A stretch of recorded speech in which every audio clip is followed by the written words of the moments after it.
Morning edition of Sidelines, broadcasting live from Memphis, Parkin, the Metroplex. Ocala. That's right. The limestone capital of the world.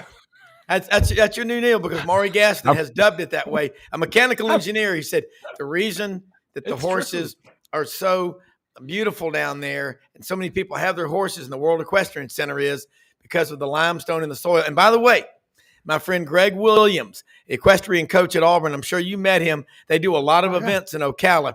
6-time national champion, 4 national championships on the old system, so 10 of them, if you count them the way a lot of schools do. But last night, I'm listening to, on the way back from Jonesboro, I'm listening to the Auburn Basketball Network with Andy Burcham and Sonny Smith, the color analyst, who's as good as it gets.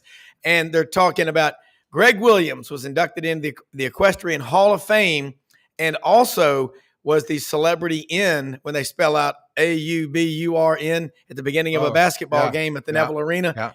And I texted Greg and said, congratulations, I'm proud of you. That's awesome. He said, are you there? I said, no, I heard it on the Auburn Network app, but the limestone capital of the world. But we're going to have a horse show before you know it. You know that. We're going to some kind of a Dave Tompkins. Hey, listen, Dave Tompkins will be on in just a minute. And he was former, chief marketing communications director at Churchill Downs in Louisville. And our goal this year is to do Sidelines Saturday morning, Friday or Saturday, live from the infield of the Kentucky Derby, the 150th anniversary. He goes, I think I can make that happen. So we'll talk about it. How could you deny you and I? How could you deny us? Yes. You can't deny us, dude.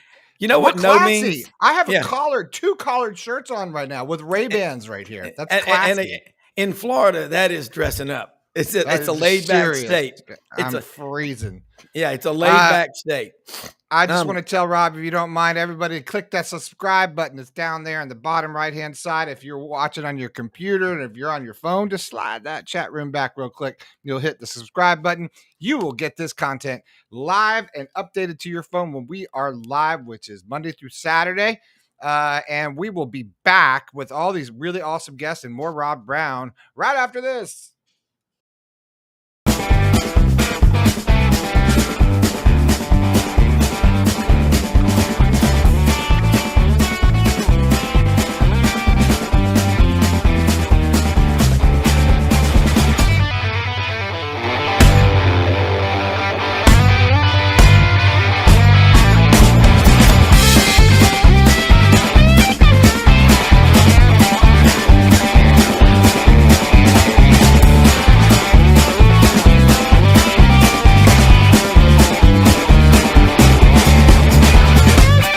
Sidelines with Rob Browne. Talk sporty to me.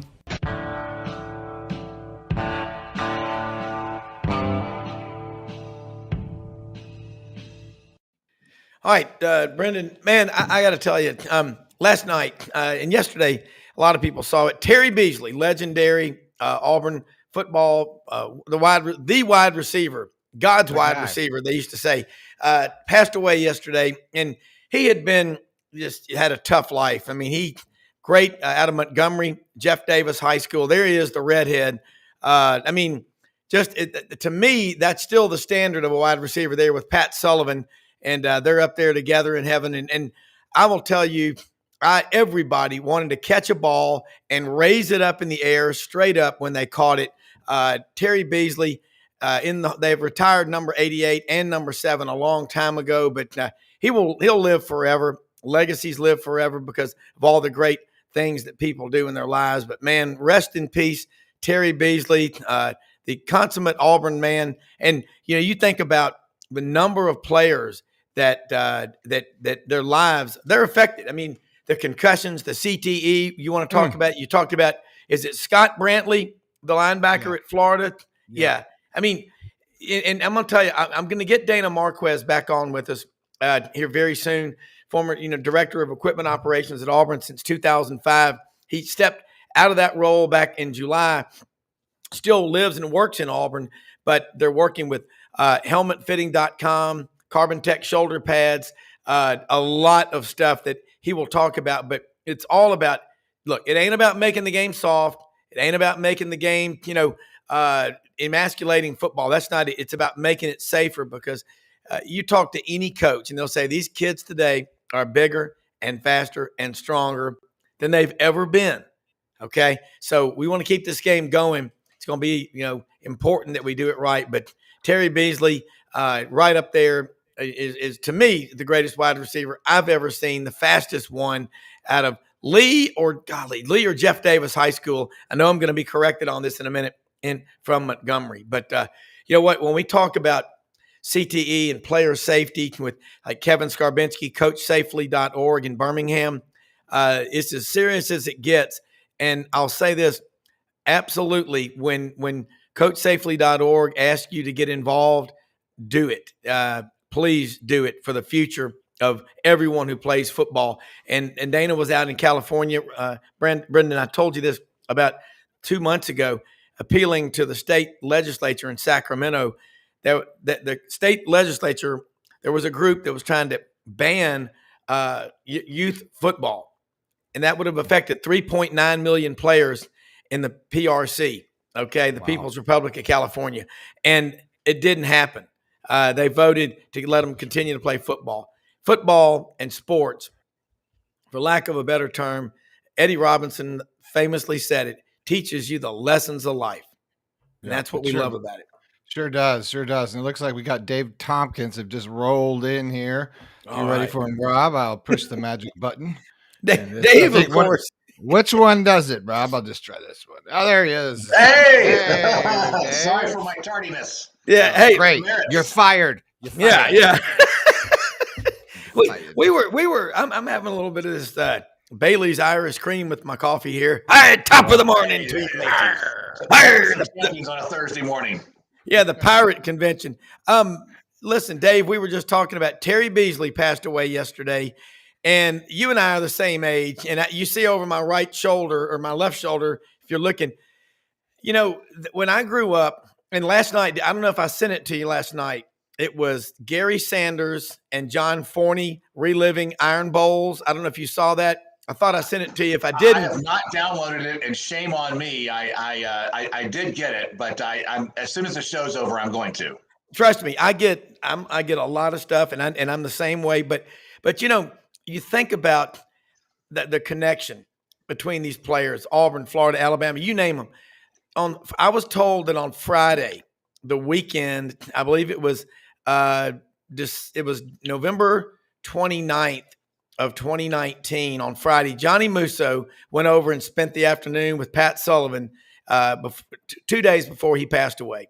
And people need to know stuff like that about, we're rivals. We want to beat each other. But I've got so many great friends that are fans of all these different schools. And honestly, probably more of them that are Alabama fans than any other school. What does that tell you? I mean, I want to beat them, but I'm maybe it's the way I was raised. But as my dad said back in the mid-'70s, he was doing a lot of work at the University of Alabama architecture. He goes, they're paying for school. They're paying for this trip to the beach. It's just, you got to learn that it's all about relationships. But that golden era, number 7 and 88, who didn't want to raise their hand in the air when they caught that ball?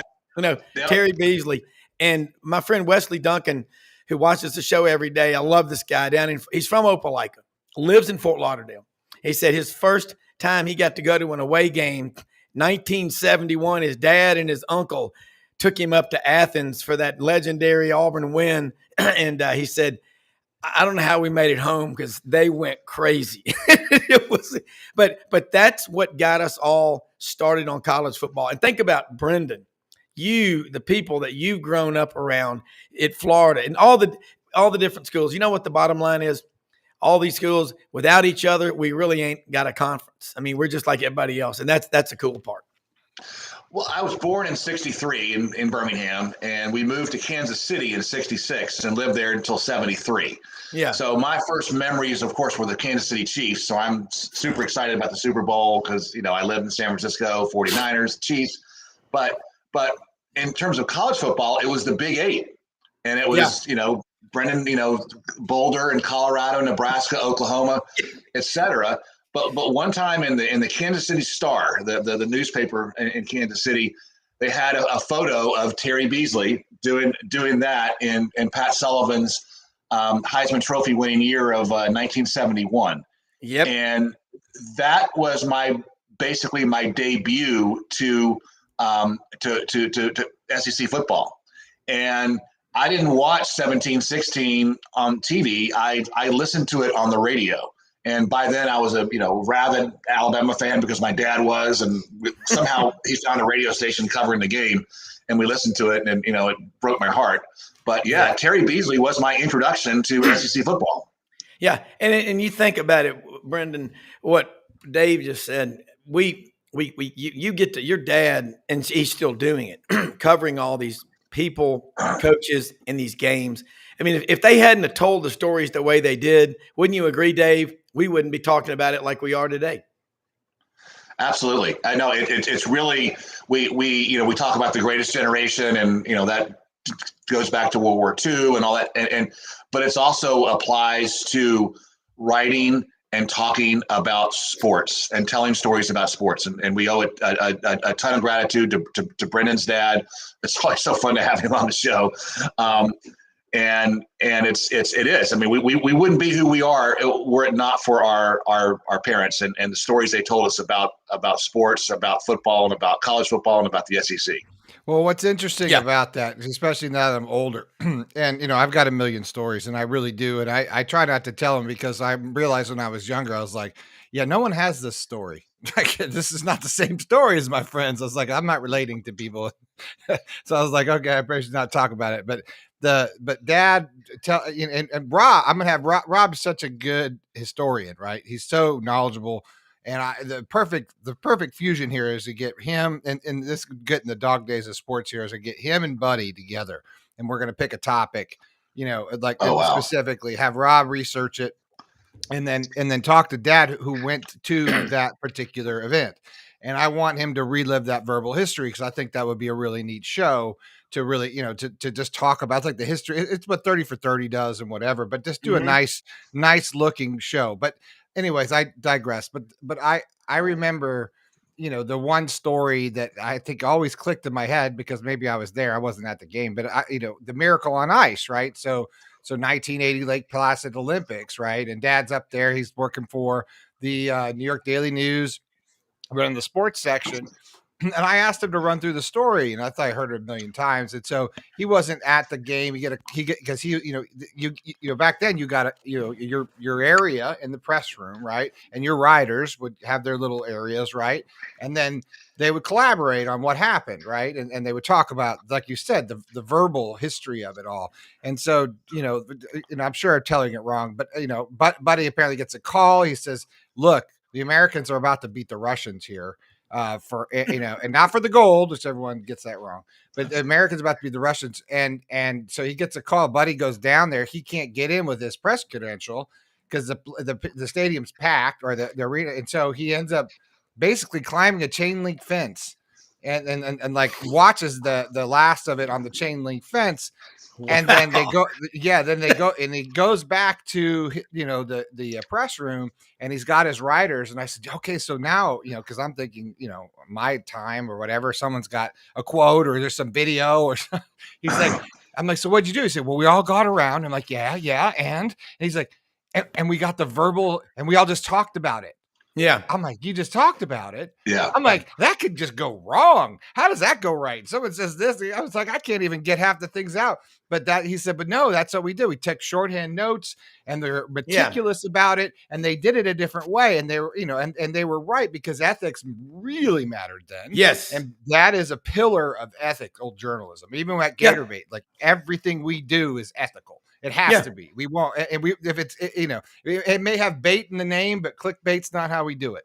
And we've never, ever succumbed to that. So anyways, it was sort of a really fascinating way, just a snapshot. And I know you've heard it from him, Rob, but like, there's so many stories like that, or Terry Bradshaw, when he was writing his book, showing up into my biology class a sophomore year in college to take me to lunch because I was new in school and he wanted to make me feel accepted. And he's walking me out, and he got a limo waiting for me in the front of the school. I'm like, a week into this new kid and the whole deal. And where's my dad? Working the crowd of the kids who are just coming out in streams to get his autograph. They're like, who's that new kid? Who's that kid? My dad's going, I don't know. I think his name is Brendan Martin. It's like working the crowd, and then Terry takes me into the limo and they drives me off and whatever. But it's like my sisters and me and all that. So, those stories are just, forever a part of my childhood. And it was neat, to sort of have them. That's why, now is more important, especially passing with my mother, God rest her soul. But to get this verbal history down, because think about it, when Buddy is gone and these guys, there's that great book with the last with the last real sports writer who gets out of the press box, turn the lights off, right? Yeah. Because that matters, right? And Hell yeah, it does. Well, Brenden, along the line of what you said, and I don't know if you've heard, Dave, when his dad, Buddy Martin, says it was Jesse Outler, it was or Dan Jenkins was up in the press box at a game. And back in the day when, they were on their typewriters trying to get their stories out on deadlines, and he kept wadding up the paper and throwing it on the floor. Mm-hmm. And Buddy said something like, there's on that floor wadded up as trash is probably some of the best writing that you'll find anywhere. And Dave, you talked about that honor code that you had at West Point. My great-great-grandfather said, and I love this, he's famous for it, your honor is dearer than your life. And believe it or not, that's being attacked nowadays, that you can't say that. Well, I believe it. And if you go to Helena, Arkansas, and you look on his tombstone, it's there. And that means the absolute world to me. And to me, do it, but do it right, Dave. And that's what the first time you came on, of course, Maury Gaston made the connection. So you know what Maury means to me. I mean, that is what he just said is why we still love the games and why we fight against all the crap going on. One of the most indelible moments of my life, I was in a basement of a condominium in Ann Arbor, Michigan, and then that condominium happened to be owned by Bo Schembechler, and it was the last time I ever saw him. And we'd been to a game, and he was sick, and everyone knew that his time was coming due. And we're watching Notre Dame. I can't remember who they're playing, but they're playing Michigan the next week. It's when Charlie Weiss was the coach of Notre Dame, and Bo said Notre Dame's going to kick our ass next week, and they did. And then Bo just fell off asleep. It wasn't even 8 o'clock yet, and he was having trouble breathing and stuff. And I knew it was time for me to go back to my hotel, and I just kind of walked up and kissed this and just on top of his balding head. I'm like, man, this is the last time I'm ever going to get to see Bo Schembechler. And he passed away a few months later. And that, I mean, that's, cherish these moments right now when the buddies are still with us, because I mean, that was a tremendous generation, or is a tremendous generation of heroes, and history, tradition heroes. And a lot of it is the stories they tell. And they didn't have Instagram, they didn't have X, and they're leveraging it now. Some of them are, but it's those verbal stories they tell that are just so important.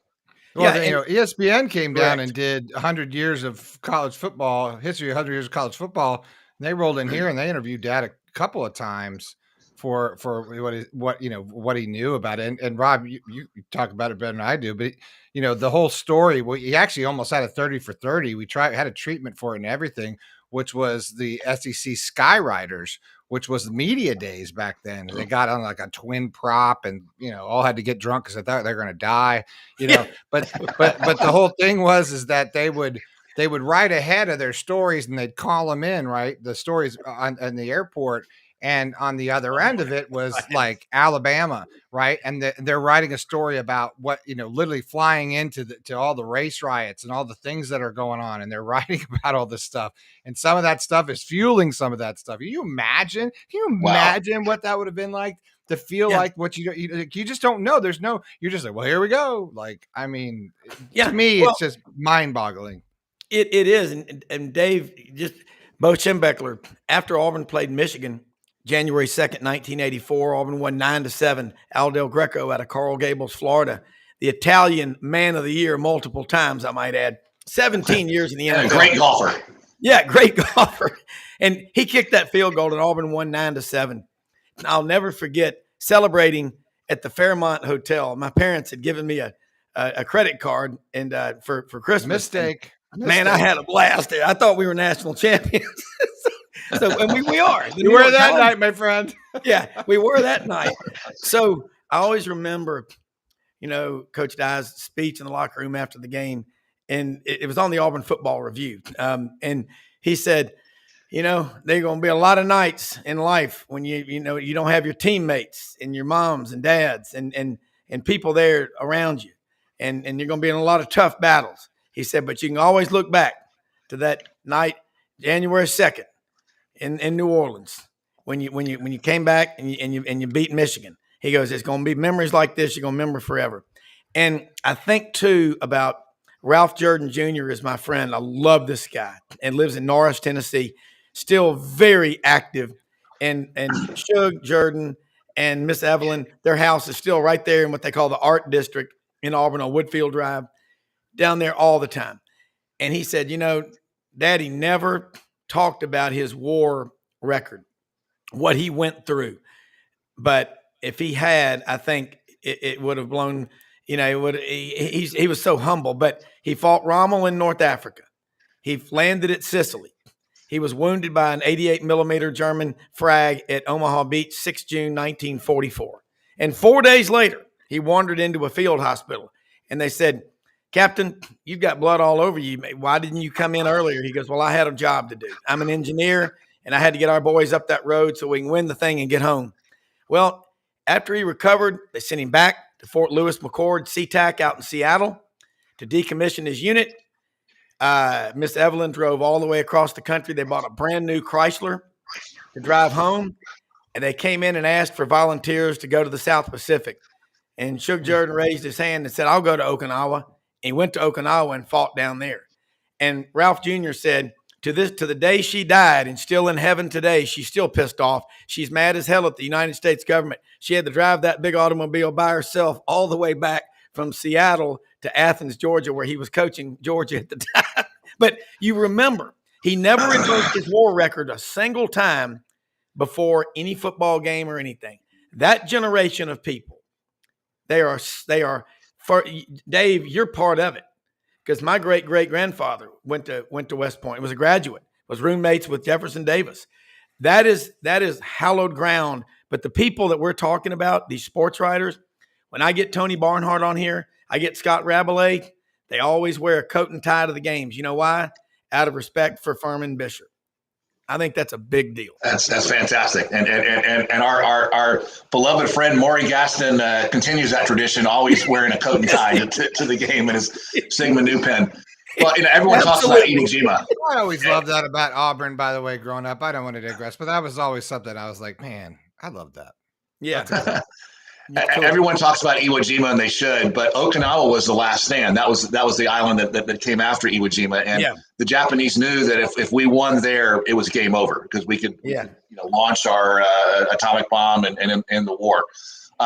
Years later, Bo, reflecting on that game, he said, David, if Pat Dye had run the I formation instead of that stupid wishbone and gave the ball to Bo Jackson 40 times, they'd have beaten us by 5 touchdowns. Wow. Yeah. I was going through the Coliseum in April of 1984, going to a class, and there was a coaches. Coach Dye would have this coaches convention, high school coaches every spring in Auburn, and it was packed. It was in the Coliseum, and I hear this voice going, you got to man up. You got to knock the hell out of them. You don't give up an inch. And I look, oh, God, that's Bo Schembechler. And I was 20 minutes late for my next class. I was just listening to that guy going, wow. That guy was a badass. Here's a classic one. I'm freshman year in college, and I wasn't very good in school. So I went to a junior college in Steamboat Springs called Colorado Mountain College, or what we called it, See Me Ski. And I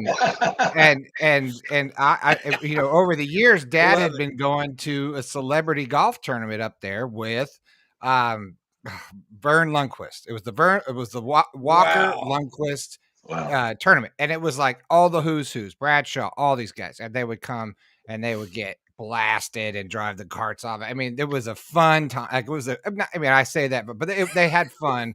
And back when, Steamboat Springs was still like a 1-horse town, and it was okay, but it was what a great city, great town. Anyway, point was, I remember meeting all these guys. And so I ended up there my freshman year because I would, go out there and caddy with Dad, but just man, I did nothing. And then where I got my home now listen to this, where I got my home cooked meal fix when I was at school. You'll never forget where it was. Doak Walker's house. Wow. Doak and Skeeter Walker would feed me. I just walk in this great house. I mean, it wasn't even like a man. It was a humble house. It was awesome. That would just come over. I'd sit down. The Doker would be walking around. They'd get their skis on. They'd come sit down. We'd have some steaks and, so I mean, I probably 10, 15 times I went over. They took care of me like I was their child because of Dad. And then Dad and them weren't that close. But my mom was close with them, with Skeeter, because my mom, mom's made all of the sports writers. Right. They were the glue. They put up some serious, what, and mom, my mom was the one that would walk up to Kenny Stabler and be like, you're Terry Bradshaw, or you're what's your name, Jake the Snake? I don't know. And like this big 6 foot beautiful blonde, and he'd be like, honey, I don't care. I don't care what you call me. She was like, that's great because my husband's right over there and he wants to meet. And she worked the room, Hey, listen, Dave and Brenden, we get to go down to Orange Beach. We were there back in September. You go in the Floribama, you can feel the presence of Kenny Stabler, who's from Foley. I mean, Dave, and I know Jake Wimberly was supposed to be on with us this morning. I hope he wasn't eaten by a Tyrannosaurus Rex, but that's he's missing in action. Hopefully he'll be back on with us here soon. This has been an unbelievable segment in itself because, Dave, I want you to talk. Go watch this thing with Gary Sanders and John Forney. Oh, I will. And it's those radio guys, because they didn't have the benefit of TV, they had to work so hard to paint the picture. John Forney, this one brought to you by Bromberg's Jewelers, Mountain Brook, Birmingham, Dothan, Montgomery, Florence, Huntsville, Mobile, throughout the great state of Alabama. There goes Stedman Shealy. What if we hadn't have had those guys? One of my favorite memories with Mr. Forney was, it was right before his passing, but he goes, David, I want you to meet me in Hoover, and I'm doing this radio show with this young journalist who went to the University of Tennessee, but he's a big Alabama fan, and he wants to become a thing here in Birmingham. I want you to kind of check him out. Tell me what you think. That person was Paul Feinbaum, and that was so cool, and the first time, Paul is a very distinct looking man. Yeah. And, so you meet him for the first time. You're like, whoa, okay. In the years. And then he starts talking. He's like, wow, this guy's got something to say. Wow. And at that point, nobody knew who he was. It was before his show and everything. He was just a kind of a beat writer. And boy, you look back and, it feels like yesterday, but gosh, that was, 35 years ago, and it just, time flies, and we just gotta, that's what I love about this show. And sometimes it's a blessing when a guest doesn't show up, or, the Tyrannosaurus Rex, because, us savants just get to talk about this stuff. And I think this is what it's all about. Yeah, it is. And because it's changing so much. And, and especially when we see these guys, again, we just want to reset because we've got some Auburn folks that we shared in their groups, but we're talking about, the passing of Terry Beasley, number 88, and all like him. But, what we're seeing, because of our vantage point, growing up or whatever, we've seen a lot of these guys come out, Doak Walker being one of them. Right. Yeah. I also had the ability to actually know Jack Kemp, Wow. very well. Like Jack Kemp and I were very, very close. And I got like Terry Bradshaw. He's my, I always ask him to be my godfather, because I think as the children of the sports writer or whatever, you were always so accepted. Yeah. And it was like you were accepted one of them. Like I knew Dad took me everywhere, to the games when it was a home game or whatever. And we'd go to the Nuggets game, and I got a picture of sitting on Doug Moe's desk, just sitting there. Like it wasn't a thing, Yeah, and like all these guys, getting a gig caddying at Castle Pines Golf Club, and Shanahan's my regular because of dad, or Wow. Elway's my regular because of dad, or God. like I saw, Spurrier and Neuheisel battle it out in the rain, like neither one wanted to quit because they were going heads up, Yeah. like just these great things, so golf and football and these sort of things, like, and we're synonymous, especially in retirement. And, the joke was always that because, dad was also the media director because that's where they had the international golf tournament, which is the modified Stableford system in Colorado for years and years.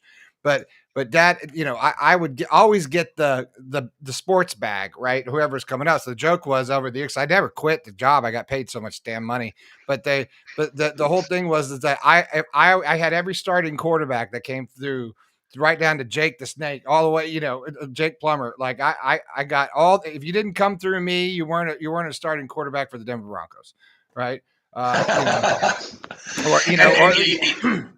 Go ahead. You and Brenden, you've talked about this before. We were talking about a couple weeks ago about Deion Sanders and what's going to happen at Colorado, and you said, "Look, Colorado, that's Broncos country. I mean, it's a sports mad, state and city, but it's all about the Broncos." And John Elway and Jake the Snake. I think Arizona State Yeah. Jake the Snake Plummer. Don't you remember what he did at Arizona State? It affected the Gators to get into the Sugar Bowl because they knocked off who'd they beat? And that crazy Southern Cal. Yeah, USC. Yeah. They knock off USC, which gives Gators the berth.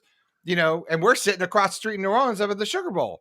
Ready to go in there, and we're working in radio all the time. But that's the thing when you start having these conversations, like you realize how it all threads together, right? How it all connects. Yeah, and Jake Wimberly just texted me, surprise in live broadcast, podcast, radio, TV. The spit hit the fan. He said, "I am so sorry. I owe you one." I said, "Hey, let's do it next Thursday at 8. Jake Wimberly, ESPN 105.9, the afternoon drive in Jackson. Gary Harris," he said, walked in, got a fire I'm putting out. I'll be on in just a few minutes. That's why you love having your producer here with you. Now, anyone that knows me knows I could talk probably for days. Coach Carey one time in business law in high school asked me something, and he goes, 23 minutes and 19 seconds, Bobby Lee, without a breath. That's a world record. We used to get this coach distracted. We used to get Coach Carey We would get Coach Carey distracted at the beginning of class with story time. Sometimes we'd miss the entire show, but he's the one who gave us the famous line. He said, someone said, "Coach, did you watch the Lakers and the Celtics playoff game last night?" And he goes, Jethro, the meager salary that I make as a teacher here at Christian Brothers High School doesn't afford me the luxury of having cable. But my neighbors had the blinds pulled up last night. I watched the first 3 quarters, but they closed them in the 4th quarter to do, I'm sure, the devil's work. Who won? And we would talk the whole class about it. Coach Carey was from Vincennes, Indiana. I tell you who reminded me a lot of was Ray Barone's brother, the tall guy. He was a classic. But Gary Harris is going to join us in just a minute. WVUA TV 23 and Tide 100.9 in Tuscaloosa. Dave, he and Rodney Orr of the Tider Insider Publisher do a great show Tuesday nights at 6:30 called Tider Insider TV. So Gary will join us in a minute. Throwing this in at you, Dave, golly, Bo Schembechler, Woody Hayes, the 10-year war. You pick these rivalries around the country.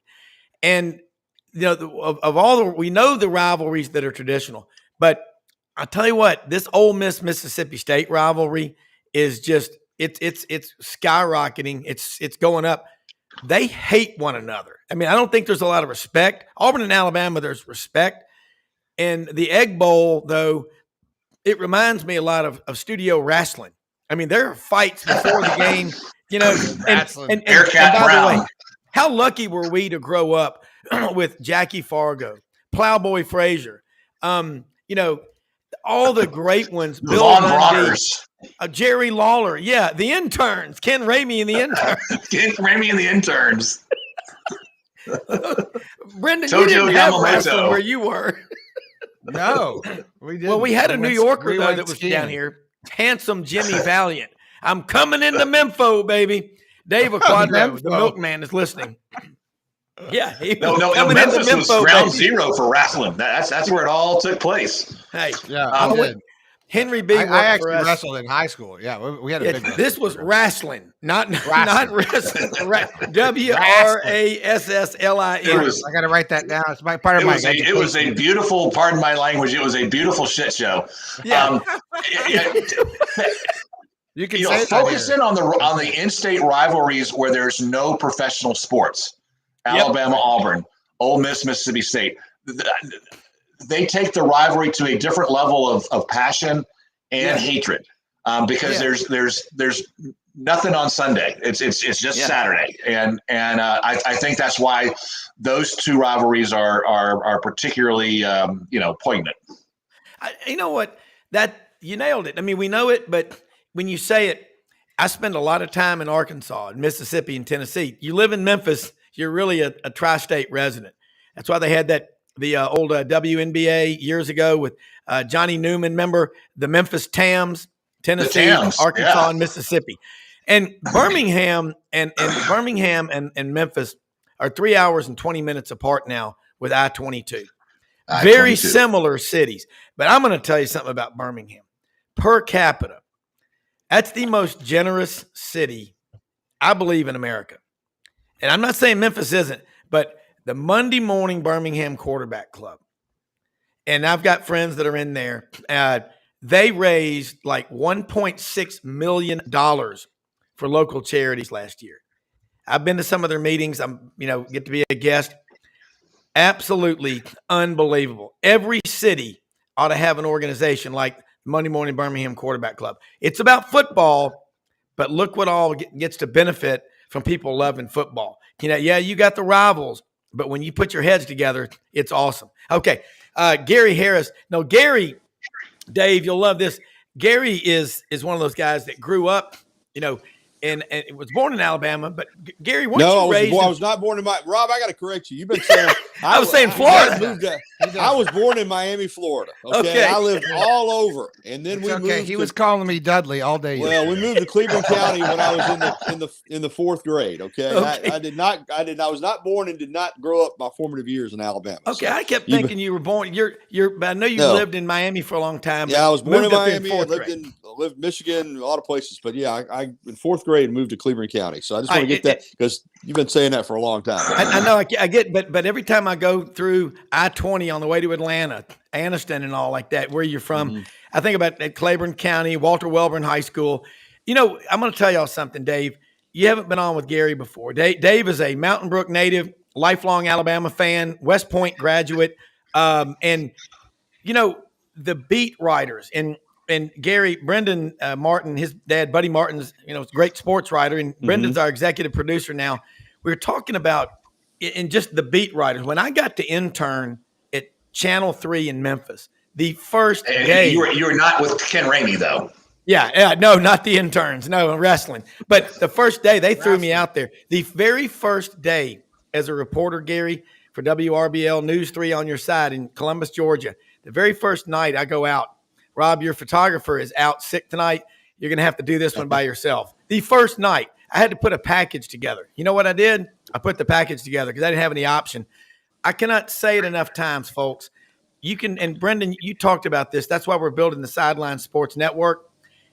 Hey, Brenden, this man right here and Rodney Orr, Tider and Cider, work harder than a dozen of rented mules. They put out great content. He's got a great show, Tider 100.9. You can fly over at 40,000 feet and say, hey, Alabama, they got a great tradition. You want to know what they're eating for breakfast, what's going on down there? You get a guy like Gary Harris on. So I just wanted to say that to you because you hadn't met Brenden. He's in studio down in Ocala, but thank you always for being on. You got a whole network now since the last time I joined. That's what we're building. Things move fast on Sidelines. That's right. We want you. But the bottom line is what's going on at Alabama. I got a lot of people texting me going, we want to hear what Gary's got to say. Well, yesterday, Kalen DeBoer made his debut as the Alabama head coach at Senior Bowl week. And so obviously that was a lot of media people there, and he did an interview and made the rounds. And, really since he hit the ground here that Friday night that, when he flew into Tuscaloosa and had the introductory press conference on Saturday, he has not stopped. He has not been here very much. I mean, he's been on the road. He's been out recruiting and visiting high school coaches, and it's really been a nonstop trip, for him around the Southeast, and hasn't had, his feet on the ground here in Tuscaloosa very often. But everything that I'm hearing and from what I can see, and I talked with some high school coaches, I talked with some former players that have met him. He went to the Alabama Coaches Association meeting in Montgomery last week, and I talked to several people there, had a couple of them on my show. It's a positive vibe, I mean, clearly he's just kind of finding his way, and this is a lot different than, any place that he's ever coached, whether it be Washington or Fresno State or Sioux Falls or Indiana or I think it was Northern Illinois, maybe, where he was offensive coordinator, Southern Illinois, one of those schools. So he's also getting acclimated, I think, just to the region and the people. And he said that yesterday at the Senior Bowl, just meeting as many people as he can. But I get a positive vibe. Of course, we know, everything's always good until you lose a game around here. So he didn't have to worry about that for about 8 months. So it's all's well right now with Kalen DeBoer and Alabama in this transition, and I think people are happy with the staff that he's putting together. Yeah, and it's all real good vibe right now.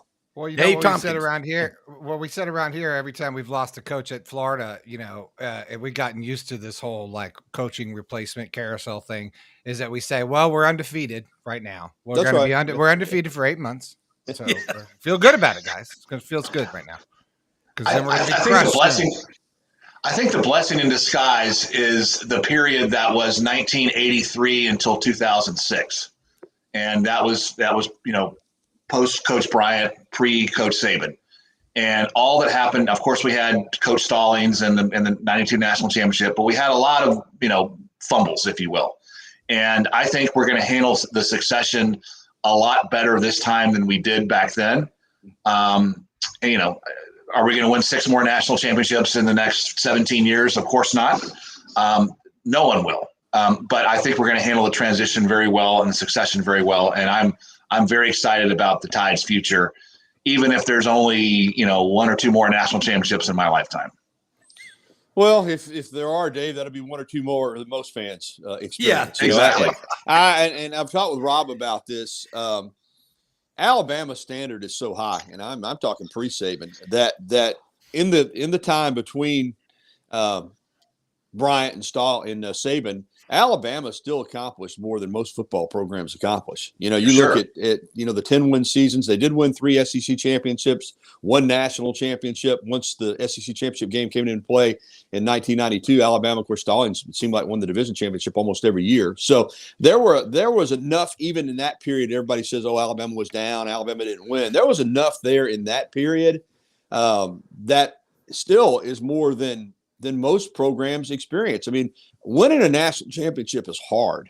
To win one. I mean, I know Rob's an Auburn guy. They went 1957 to 2010. Yeah. And, I always laugh when people say all these made up titles that Alabama's had. Well, 1941, you could certainly make a case there that they shouldn't claim that one. But just in the Poe era, to win 12 national championships, those aren't negotiable. Those are Poe era championships, and then obviously going back to Wallace Wade. So even in the down years, Alabama still found success. Bill Curry won an SEC championship. Mike DeBose won an SEC championship. As we said, Coach Stallings won an SEC championship. But Dave, I agree with you. I think this time it is going to be smoother. I think when Coach Bryant, retired, and then unfortunately for Coach Perkins passed away, I think that he lived. That would have really made that transition a lot smoother. And then Ray Perkins had, in 85 and 86 had really good football teams. I mean, they didn't win the SEC, but they were right there. And I feel like had he stayed, he was building something, but he got an incredible offer from, the Tampa Bay Bucks. But I'm with you. I think this transition is going to be smooth. Yeah, they're not going to win 6 national championships in the next however many 17 years or 15 years or 14 years. But I think they'll have an opportunity to win 1 or 2 under Kalen DeBoer, and people have to be realistic. It's going to be a 12-team playoff now. There's going to be more teams that are in there in the mix, and you might not be a 12-0. 13-0 type team. You might be a 10-3 team. and get in that playoff, and one of these teams may win it one year because it's Yeah. going to be a little more like the basketball tournament. I think it's going to be a lot Absolutely. like the NFL going forward. You're going to, you remember 2007, Patriots are 17-0, 18-0, and they play a 9-7 New York Giants team that got hot in the playoffs. And Gary and Dave and Brenden and everybody watching, listening, once your mind expands from here up to there, you can't look. Yeah, you can criticize and say, "Oh, 1941, throw it out." Alabama, I've done the research. They could claim 27 national championships. What about 1977 when they got screwed out of that? When Texas 66 is Oh, that's the 66 worst. is really the big one. 66 is the all-time screw. Yeah, 77 that's the was all-time screw. And Auburn Yeah. could probably claim 10 if they went back and looked at them. But the deal is this: Michigan, with their great tradition, they claim 12 now. They just won this one, obviously, 3 weeks ago.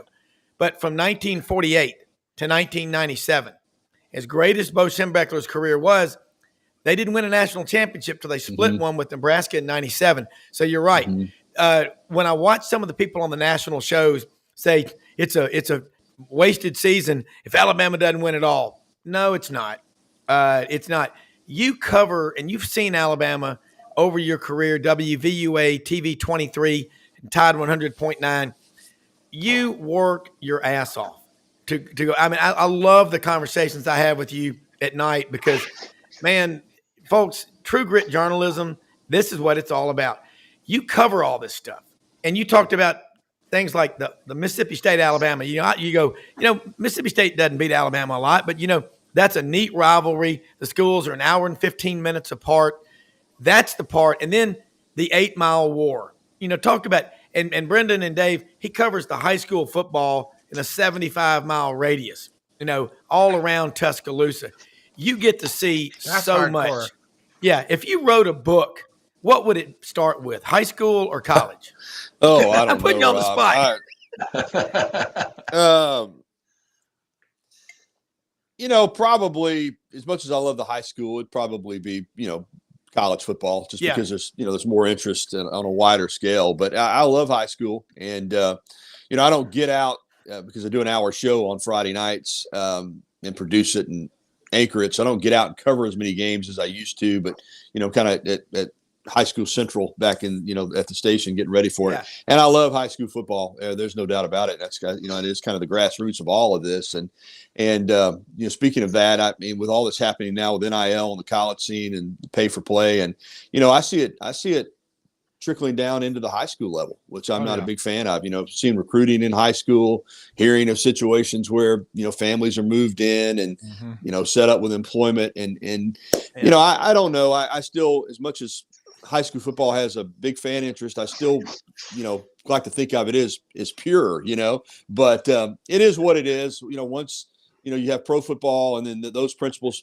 get into college. Now they're even being passed on to high school. And I'm even hearing, stories about kids that, have real, the kids that are super talented physically, you can see it at 11, 12 years old, if a guy's bigger, faster than everybody else and how they're already being handled and brought along because they're special athletically. So, I still like to think of high school football as just kids going out playing for the fun of the game, but we're even losing that a little bit, you know what I mean? Well, and you make a great point because think about it. The rules are the rules are going to be different in high school. I mean, look, a kid can go get sponsored to play video games right now when they're 12. Yeah. They can go there and and a lot of them are making more money. Yeah. That's an emerging, I don't call it a sport, I guess. I don't know, but that's an emerging thing. But why can't the kid go out and wear a pair of Nikes? Is the high school going to stop them, or is the junior high going to say something about it? The principal Leonard Skinner. Yeah, right. Yeah, Principal Skinner on the take too. So when that money starts to trickle down and to that level, that's when it gets really concerning. Yeah. Because now because all that mess comes with it. Things like steroids, things like overperformance, things like parents getting obsessed and using their kids to do more. Like, look, there has always been a little bit of bag money rolling around, but it's nothing like we're talking about right now. Yeah. Well, there's always the cautionary tale of Todd Marinovich going way back and what his father did and Todd's life destroying.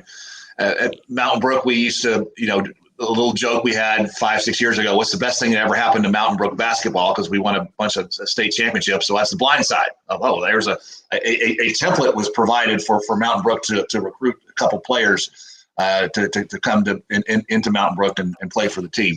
So yeah, it is what it is. It's out there. I don't think any of us of our generation like it that much, but I think it's here to stay. And to Brendan's point, when a 12-year-old can be an influencer and make more money than his dad by playing video games, there you are. Yeah, Gary, and like, here's another one. I got some questions coming in via text to me. So if you would ask Gary Harris about Alabama's recruiting class, and it looked like 30-something players had left. What's going on? Because they're bringing in the Joe Moore award-winning offensive line coach from Washington. And contrary to what people might think, this ain't Boise. This guy's not Brian Harsin. He's not a jerk who was against recruiting and had the charm and personality of Joseph Stalin. This guy's completely different. But talk about where they are and what you think will happen this coming Wednesday. For the second, anybody else out there other than Ryan Williams? Well, when you say recruiting now, Rob, you're right. I mean, you're thinking high school recruiting, thinking the portal, you're thinking your own roster. So that's such a layered question now, as in the past it would have just been recruiting. Here you're talking about recruiting high school, maybe a few junior college guys. So I think all in all they're fine. I mean, this narrative that's out there that everybody's bailed on Kalen DeBoer is just not true. It's not factual at all. A number of the players that left Alabama were already in the portal before Nick Saban announced his retirement, and were gone anyway. And then there's really just been a few recruiting wise. In a week or so, whenever the second signing day is, Ryan Williams is going to sign with Alabama, and I think he's as big an impact player as there is in the state of Alabama, maybe in the country. Reclassified to 2024, really could be playing another year of high school football. And then they're going to add Noah Carter, the edge out of Arizona, who had signed with Washington and got out of his national letter of intent and is going to sign with Alabama. So those are two high school guys that they're bringing in. I do think there'll still be some portal movement for Alabama with incoming players, but I think they're fine. A few of the players that they lost, whether they be signees or established players, when you lose Caleb Downs, that's a hit. I mean, there's no other way around it. I mean, I could argue that Caleb Downs would have been Alabama's best returning football player on either side, and you could argue, I think, that he's the best returning defensive player in the country. And to lose him, you're not going to replace Caleb Downs with a player that's as good or better than Caleb Downs. But overall, I think they're fine, Rob, and it's a good class, and you lose the quarterback saying, but the truth of the matter is, as highly touted as he is, he wasn't going to play this year anyway. And, it's just one of those things that transition impacts programs. But I think Alabama's got enough good football players on the roster and enough coming in that they're going to be competitive and have a chance to win the SEC championship. Yeah, no doubt about it. And then the basketball team is pretty damn good too. I mean, the state of Alabama, the last 3 SEC championships has been 2 for Alabama, 1 for Auburn. Is Alabama's win last night on the road? Nate Oates is proving with all the players he lost, he is an elite basketball coach. I mean, so is Bruce Pearl. Is the league better than you can ever remember, top to bottom? It's deep. It's probably deeper. Yeah. I mean, we're looking at 9 teams probably going into the NCAA tournament, maybe even 10, depending on what happens. It's a really deep league. At the start of the season, I kind of was thinking Tennessee, Kentucky, Auburn. But I think, you got to move Alabama into that conversation now. It's South Carolina, too. Yeah. South Carolina. Excuse me 1 second. I one moment. I just want you to know, there we go. There you go. I was hoping you'd do that. There you go. Huge win. Yeah. What a week for road.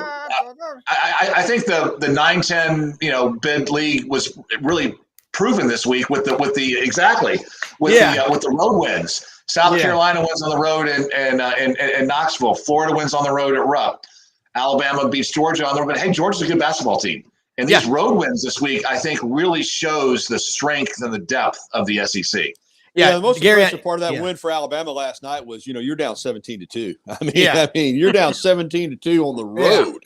Yeah. And I mean, it's looking like, man, they didn't bring anything tonight. And to be able to score 58 points in the second half, now they're going to have to, I say Nate Oates is going to have to figure out what he's going to do with Nick Pringle. And I think that determination will come this week. He said after the game, he's got to decide if he wants to be part of this program or not. And that's the reality of it. And, he didn't make the trip last night. And, they don't have a lot of inside power. And, he is a guy that started out the season as a starter. He's obviously not happy with his role. But to come back from 17-2 on the road, down on the road last night was a good win for Alabama. And Florida's win was huge. Florida was due. They'd let a couple get away. And to come back and hit that 3 to force the overtime. And I still thought to myself, I had it on in the sports office at the TV station. I said, well, Kentucky's going to pull this thing out in OT, and Florida just took it to them. So, and what South Carolina did the other night at Tennessee, it's a really good league and a really strong league. But, get back to your point about Oates. What time is it, by the way? You got about 3 minutes. I just want to make sure you let people know how they can follow you and keep going as long as you want. Well, one quick thought on notes, and you're right, Rob. I don't think that everybody that, maybe doesn't follow Alabama understands, how talented that team was last year and how that roster just rolled over. I mean, you knew Brandon Miller was a one and done. Nobody knew Noah Clowney was going to be a one and done. Nobody knew Bediako was going to go. Nobody knew that, Quinterly was going to transfer. So he's only got 3 returning players from that team last year. And to be able to go out and rebuild your roster and have a team now that's contending and leads the SEC at this point in the season is pretty remarkable. And I do think the guy, as I've told you before, and then I'll close it out, I think, and there's a lot of good coaches in this league, I think Nate Oates is uniquely qualified to coach in the modern era of basketball. He's an analytics guy. He doesn't sweat roster losses. I mean, he understands that you're playing year to year now. The old style, we're going to bring guys in and, redshirt them and develop them. Maybe 1 or 2 players you can do that, but you better be willing to year be able to flip your roster and go out and find players, and he can do it. Yeah, you can find me at Gary Harris _WVUA on X, Twitter, whatever it is. I have a Gary Harris WVUA 23 Facebook page, WVUA23.com, Tide109.com. My show is 9 to 11 on the radio, and then TV at night with a sportscast on WVUA 23 News. Thank you a lot, guys. Good to be a part of it. Thank you so much, Gary. Always love having you on the show. Hey, Brenden, Matt said he's having some difficulty. I'm not sure. Here. Yeah. Okay. There he is. Matt Dean. Okay. Hey, you know what? Let me push the buttons, Rob. Okay. No, I didn't touch any buttons. Let me push the buttons, Rob. You just talk. It sounds like when that talking shit. Ronald, I know nothing.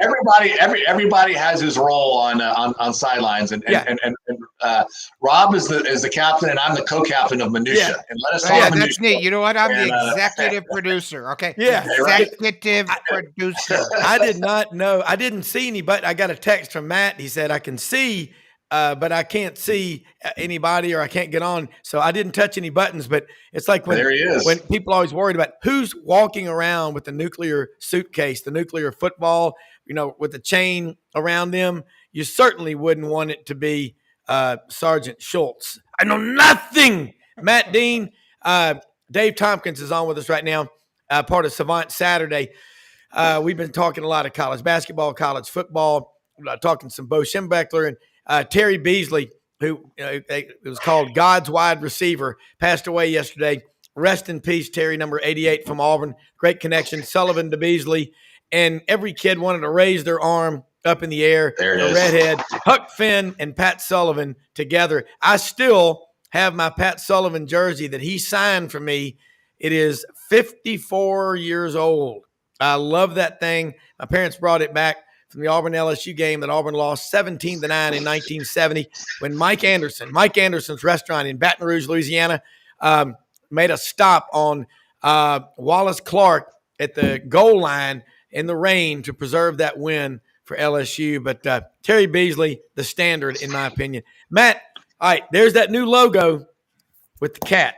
Now, can I get an old cat logo hoodie if I come by there today? Southwestern at Memphis. I can get you something, and I apologize, Brenden. I should have texted you instead of Rob. So that was you figured that out now. That was mistake number 1. Executive producer.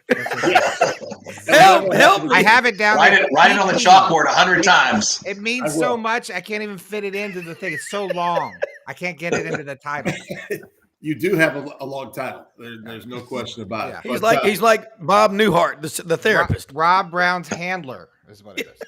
and guys, I saw that on Twitter yesterday.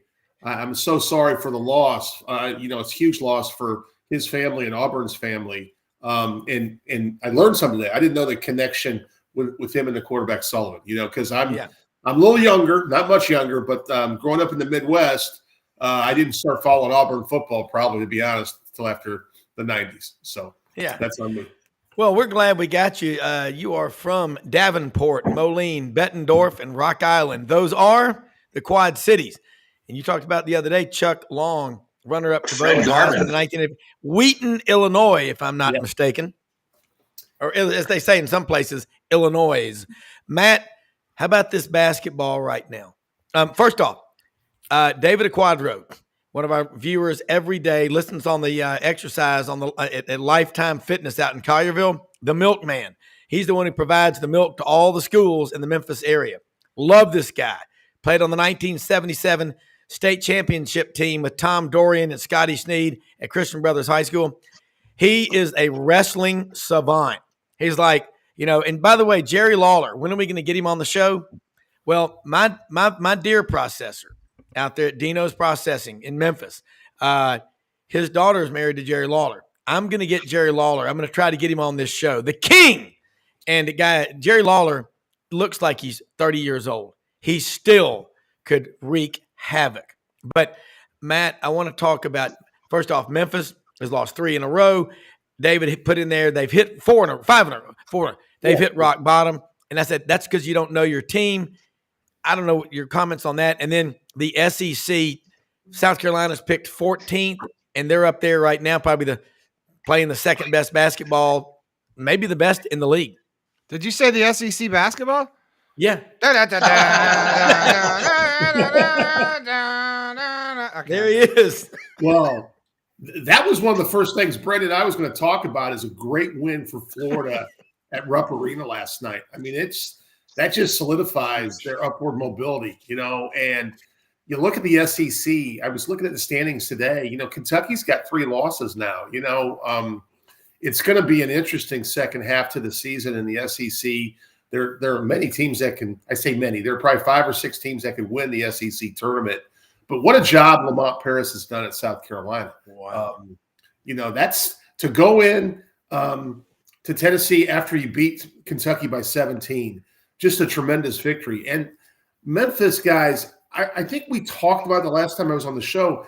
Something's not clicking. I mean, to lose to a 7-13 Rice team after you started the season out 15-2, you've had a really, really good non-conference schedule where you acquired several quad 1 and quad 2 wins, and now you're 15-6 and lose 4 in a row. Not only have they fallen from the top 10 to out of the top 25, I mean, now you got to say they're probably that 10-11 seeding range if on Selection Sunday. I mean, that's very precarious. If they keep trending downward, it would almost be a historical fall. Twitter X is really interesting because last night I follow a lot of Memphis sports writers, and one of them said it was the worst. He felt like it was the worst loss in program history last night. I don't know if I can, do that, but honestly, it's a bad loss. Rice is not any good, guys. They're not very good. They're not. Yeah.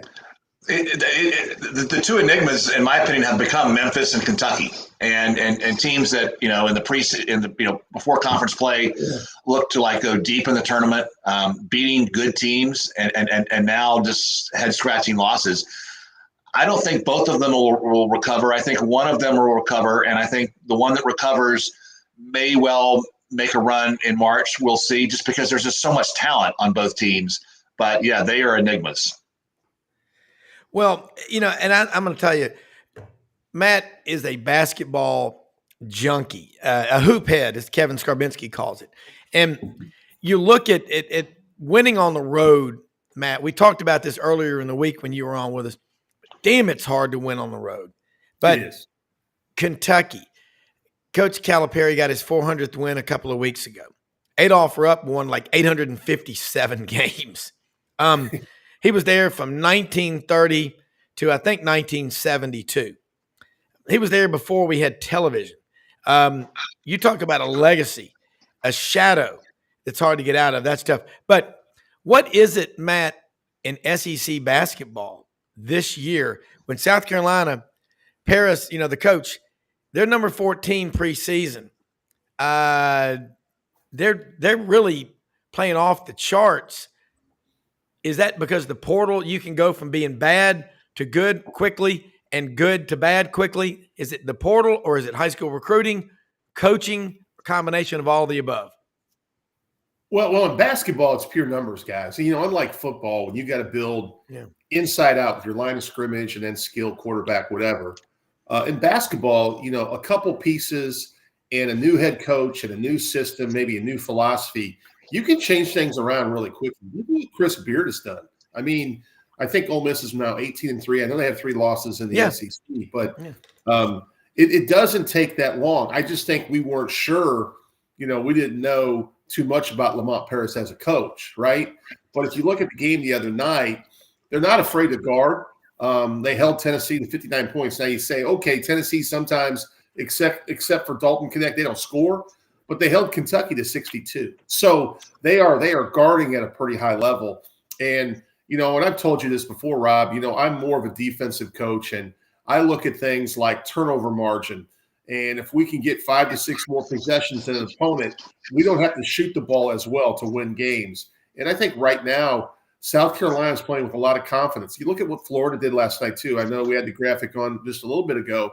They're playing with a lot of confidence. And they have in the second half of the season, I call it the dog days of January and February. Everybody's got a ton of tape on everyone, right? I know what you're going to do. We go over it 3 or 4 days before we play you. If we execute our game plan, we have a chance. I felt like when I coached in the second half of the conference season, no matter what the rankings were, I knew everything about you, which gives me a chance to be competitive in the game, even if you're so-called better than me, right? Yeah. And I think teams are right now. I mean, we talked about the Mustangs falling off the track. I mean, they're 11-10. They beat Missouri last night. But, Arkansas has had a nice run under Eric Musselman in the last 5-6 games. They've looked like a totally different team. Yeah. Well, let me say something. Listening to the Auburn broadcast last night with Andy Burcham and Sonny Smith as the color analyst, Sonny Smith said Auburn's maybe the best team in the country at getting the ball, throwing it inbounds and scoring. And that's going to be worth something. They're 6-2, but they had the 2 losses on the road against quadrant 1 teams, Alabama by 4 and at Mississippi State, the Hump, by 6. Doesn't mean they're not good. They're undefeated at home, but I think all of y'all would agree when you go on the road, everything's different. But let me say this too, for the women's sports, and y'all, Matt is qualified.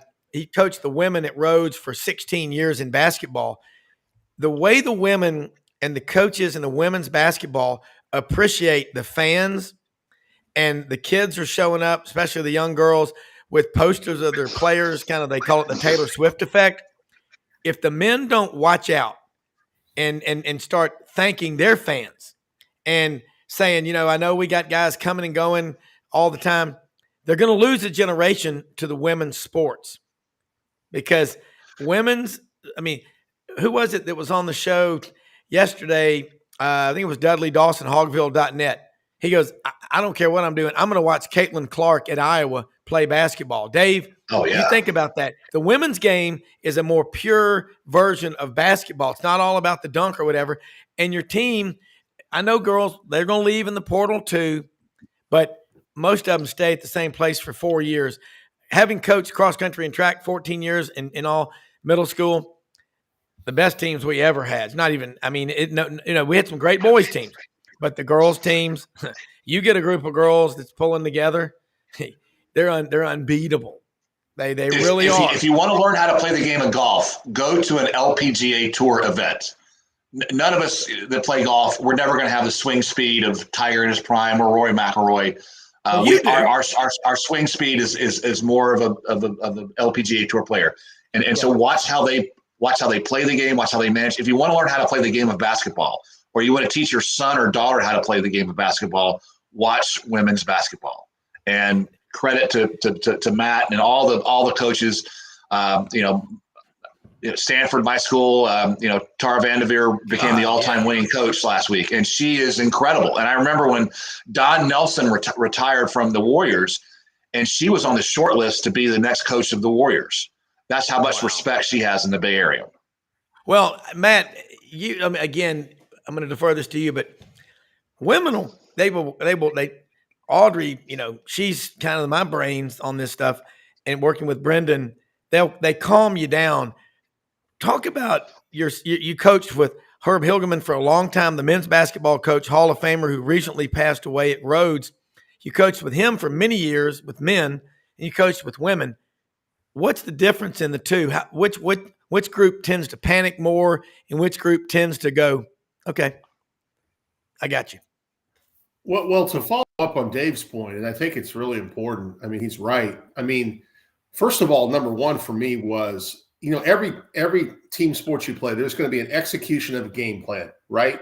And that starts with preparation in your first 2 weeks of practices, obviously, that leads to individual scouts with certain teams had different tendencies, right?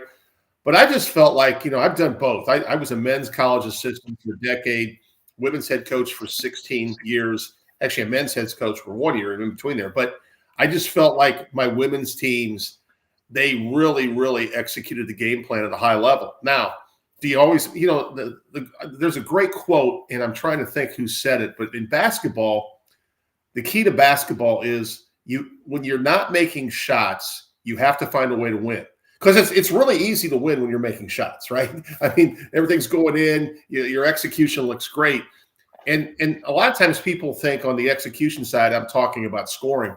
No, a lot of times I'm really talking about our defensive game plan, which leads us to more offensive opportunities. But at the crux for me is going to be valuing every possession and valuing the basketball, getting a shot in every possession, not turning the ball over. I've said this many times. There's never been a turnover that had a chance to go in the basket. It's just not. Even bad shots, even a bad shot has a chance to go in the basket, a certain percentage, right? So my women's teams also, I just felt like they didn't get too high, they didn't get too low. Yeah, they were somewhere between the comfort zone. Coaching men for me sometimes, it was a different beast because I felt like some of the guys didn't check their ego at the practice door, and I just feel like to execute a game plan. You have to sacrifice sometimes for your teammates. And, we used to, a lot of times in the film room, we would stop a possession. We would freeze a possession and say, look, the help came from this direction. You got 3 people on you. Why didn't you pass the basketball to the other side? Now, when I was coaching women, it was like, yeah, coach, I should have done that. I swear to you, when we're coaching men, it's like, well, I can jump over all 3 of those guys and make the shot. Well, that's not the point. I'm sure you can. But the higher percentage shot is the kick out to an open shooter. And from my experience, guys, I thought my women's athletes handled that really well. Well, Dave, commenting on what he said, the women. I want to hear that. I think, and I love, who doesn't love March Madness, and I love the way CBS does it now, and TNT, and you get all these new talking heads on there that you don't have during the normal college basketball season. Charles Barkley, Kenny Smith. My favorite is Candace Parker. She always has the best takes. I mean, obviously she's quite easy on the eyes, but she played for Pat Summitt. Yeah. And Pat Summitt, that was a basketball team, and that was Pat Summitt's basketball team. It was never Candace Parker's basketball team. It was never Simi Holzklaw's basketball team. It was Pat Summitt's basketball team. And in my opinion, Pat is the best coach I've ever witnessed, in my lifetime. And I think it gets right to Matt's point about the team and possessions and no turnovers. You can't score if you have a turnover. In the men's game last year, San Diego State's run to the Final Four. I mean, I knew they were going to beat Alabama. I knew unless Alabama was hitting their threes, San Diego State was going to make Alabama uncomfortable, and they were going to prevail. And to me, that's the template for winning basketball, particularly in a one and done kind of tournament. Yeah, and the thing about it is, what the battle. I mean, we try to I think a lot of people in the media try to make a war between the men's and women's sports. No, it's the best product. And, I watched Joe Champy build a great program at Auburn. We all know what Pat Summitt did at Tennessee. Tara Vanderveer at Stanford. Kay Yao. There are a lot of them. Great coaches. Van Chancellor coached the women at Ole Miss for a long time. Andy Landers at Georgia. Incredible. And the thing about the women's game, Caitlin Clark, she everybody tried to make something that really wasn't there when LSU and Iowa played for the national championship. What that's competition. And all right, I mean, and that was, but look what it's done to raise the profile everywhere the LSU women go with Kim Mulkey. I mean, she's talking about, hey, y'all need to get out and support your team. She's promoting the brand. We have Coach John Brady, who's the color analyst on the LSU Men's Basketball Network. Jimmy Ott, the Ott fathers, Scott Rabelais, Frank Duffy, that know LSU better than anybody.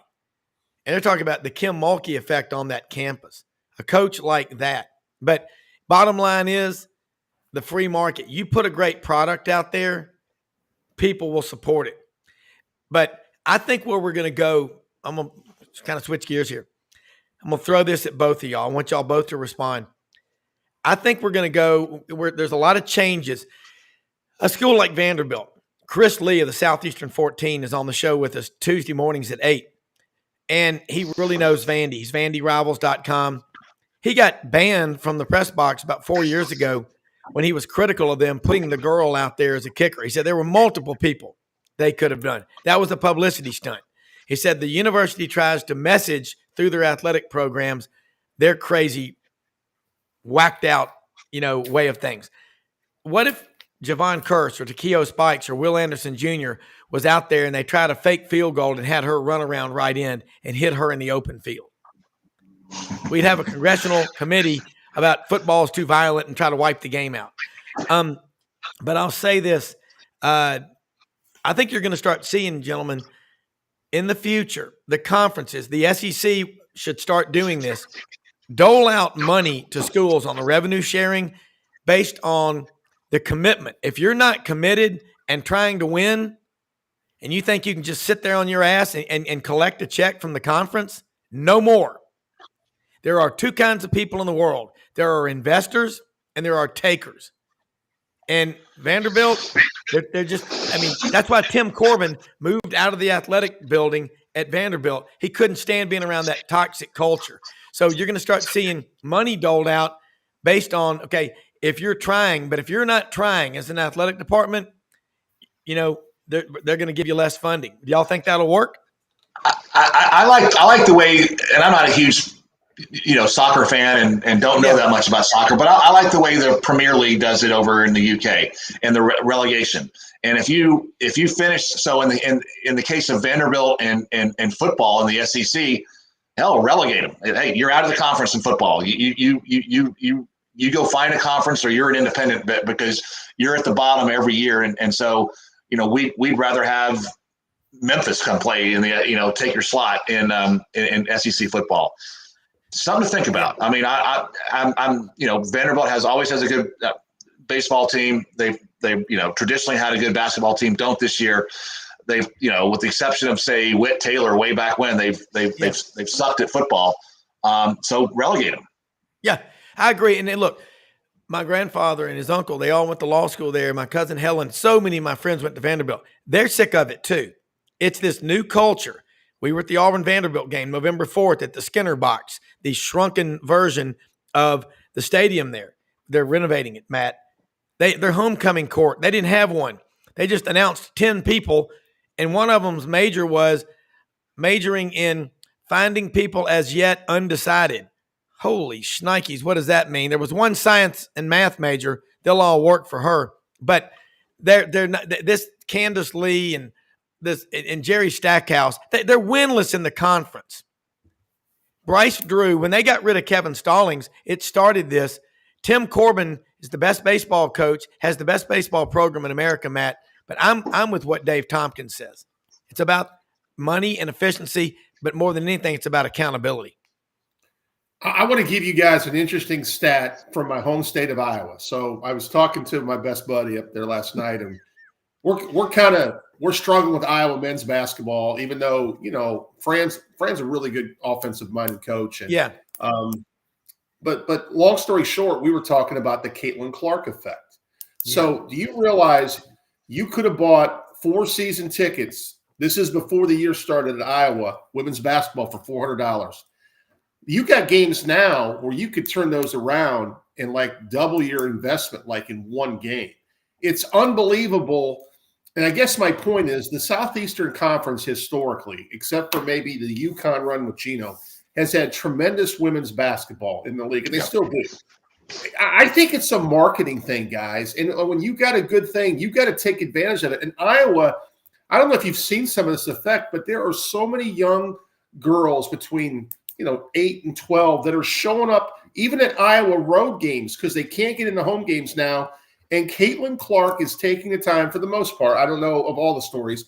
You see her signing everybody's autograph or jersey, whatever, before she goes to the team locker room post game. And I just think when you have a star, and let's be honest, I'm not trying to throw any shade here. LSU had a great year last year. Yeah. But who's someone that's going to probably be more marketable for the fan? Is it Angel Reese or is it Caitlin Clark? And I'm not trying to cross any race lines here. It's just hell that no. Iowa basketball is so hungry for a winner that they've bought in completely to Caitlin Clark. And one last thing, and this is kind of off the topic here. And I'm going to jump in and build on that because I love this. So Iowa last year, I don't know if you remember the national semifinals. They upset South Carolina. I didn't think they could beat South Carolina. Okay, How did they beat them? A lot of multiple zones. I think they played some triangle and two, some box and one. LSU criticized Iowa. It was amazing in the presser before the game about, well, they couldn't beat them straight up. Now LSU beat Iowa, but I thought that was funny, Dave, because there's no way if South Carolina beats Iowa, LSU is not going to beat South Carolina, in my opinion. Right. So Iowa did LSU a favor to get the national championship by beating South Carolina in the first place. And then all of a sudden, everyone was tearing down Iowa because they schemed a little bit to try to win the game. I'm like, no, that's coaching. Okay, that's coaching. There's that great Grateful Dead song, "The Women Are Smarter." My entire marketing team at Churchill Downs, 15 people, all were women. Because I'm like, you know what? They get the Derby. They understand the Derby, and that's my team.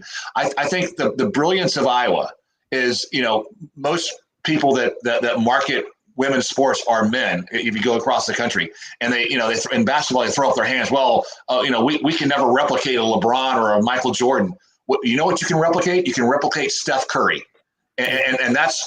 We're not talking racial lines here because that's what Caitlin Clark is. She is Steph Curry, and you create a female Steph Curry, and you can market the bejesus out of that asset. And kudos to Iowa for what they're doing with women's basketball. And I'm so glad to hear about packed arenas and people showing up at road games and stuff because she is. It's like watching Steph Curry. I love watching her on YouTube. Well, and you know what? While right now the women coaches and the athletes are much more accessible too. I'd love to talk Caitlin Clark. I'd love to talk to Johnny Harris, who's building the women's program down at Auburn. Look, I'm not a black, white, male, female guy. I'm free market. Send me the best people. I don't give a damn who they are, but don't tell me to hire somebody because of who they are. The best. I'm colorblind, and I'm blind. All I want is the best. And if you do it that way, let the free market work. There's an old saying in the stock market, don't fight the tape. And everybody can't be right at the same time. Now, Dave, we're looking forward. And Brenden, this is it. The 150th anniversary of the Kentucky Derby. We just got a couple of minutes before we got to go. I wanted to charge in on that and be like, look, I want to do the show from the infield, Dave, please. It's not much. I know it's a small thing to ask for. Okay. I would like just a couple mint juleps or 4 or 5 for Rob and maybe some Irish coffee. Get us a table, out there, some internet access and a good view would be great. we'd just like to do the show from right in the infield. That shouldn't be a problem, right? It's cheap. All right. Working on it. If you get us on the railing in like a puddle of mud, like I'll be happy about that. Okay. Yeah. I've never been to the Derby. That's the one thing I've done everything else. I've never been to the Derby. All right. Well, this Saturday I'm going to lay out the prep race schedule. So we got a tremendous March and April of Derby prep races. So I'll lay that out this Saturday. I'll be you your know what? assistant. And hey, I used this, Dave, along the line of what you're saying, and Brenden and Matt. You want to have a great anything. It's a year-round, ordeal. I don't think they just decided last week, hey, at Augusta, let's get that grass cut out there on them greens. It's a year-round deal. I'll say this, Brenden, William Halliday, our intern on Fridays, he's a sophomore writing for the Auburn Plainsman, said, how can I get in the Buddy Martin intern program? He really wants to come down there this summer and intern with you, your dad, be part of the program.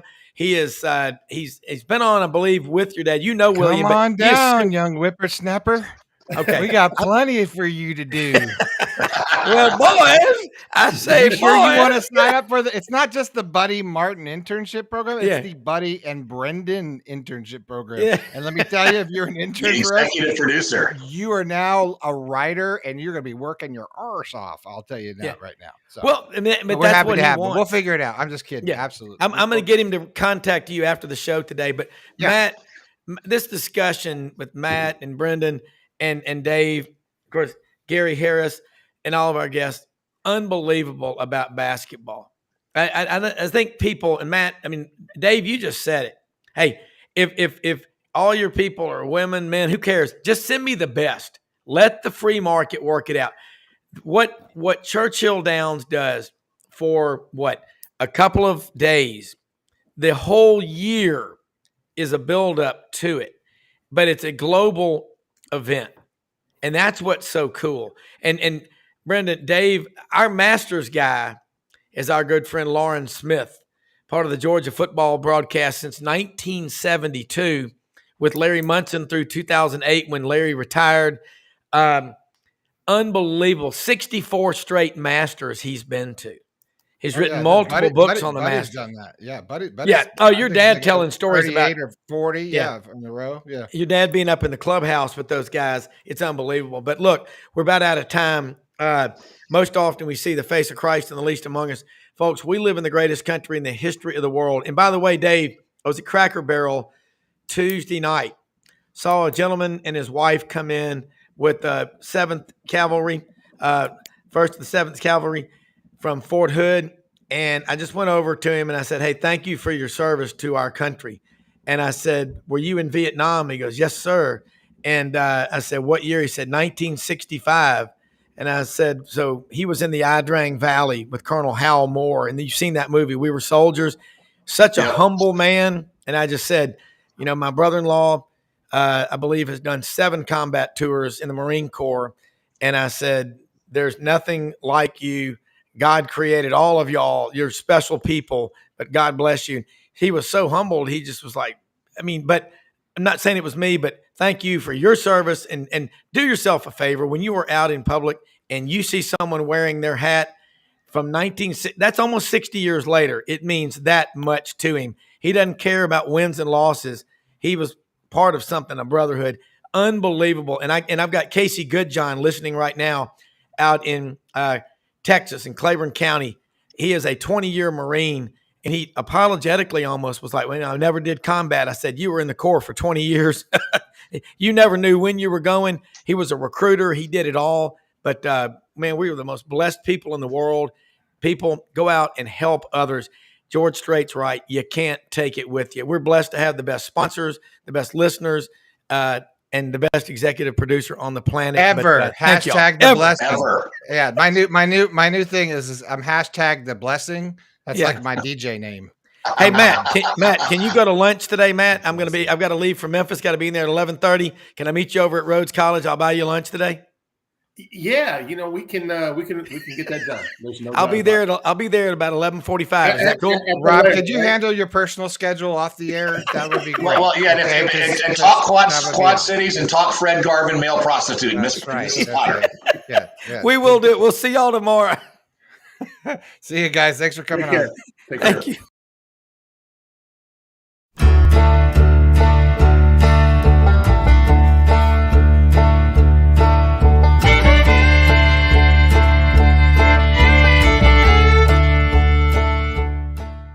In a perfect world, you'd set a health goal and results would happen overnight. In this world, the real world, it takes time, dedication, and the right support to achieve your best self. The Vitamin Shop's health enthusiasts are here to make sure you're not wasting a single moment on the wrong supplements. From the highest quality sports nutrition and superfoods to the most sought after trends, you'll find a huge variety of science-backed solutions for every goal. And the people to help guide you along the path to greatness. Unbelievably, every 2 minutes in our communities, a child is either bought or sold for sex. I am Ari Dickey, board member for the Nashville Anti-Human Trafficking Coalition. Join me and millions of others in our fight against human trafficking and for its victims by helping to educate the most vulnerable among us, our middle and high school students. Go to nhtcoalition.org, become a partner, and help keep our families safe, because none of God's children are for sale.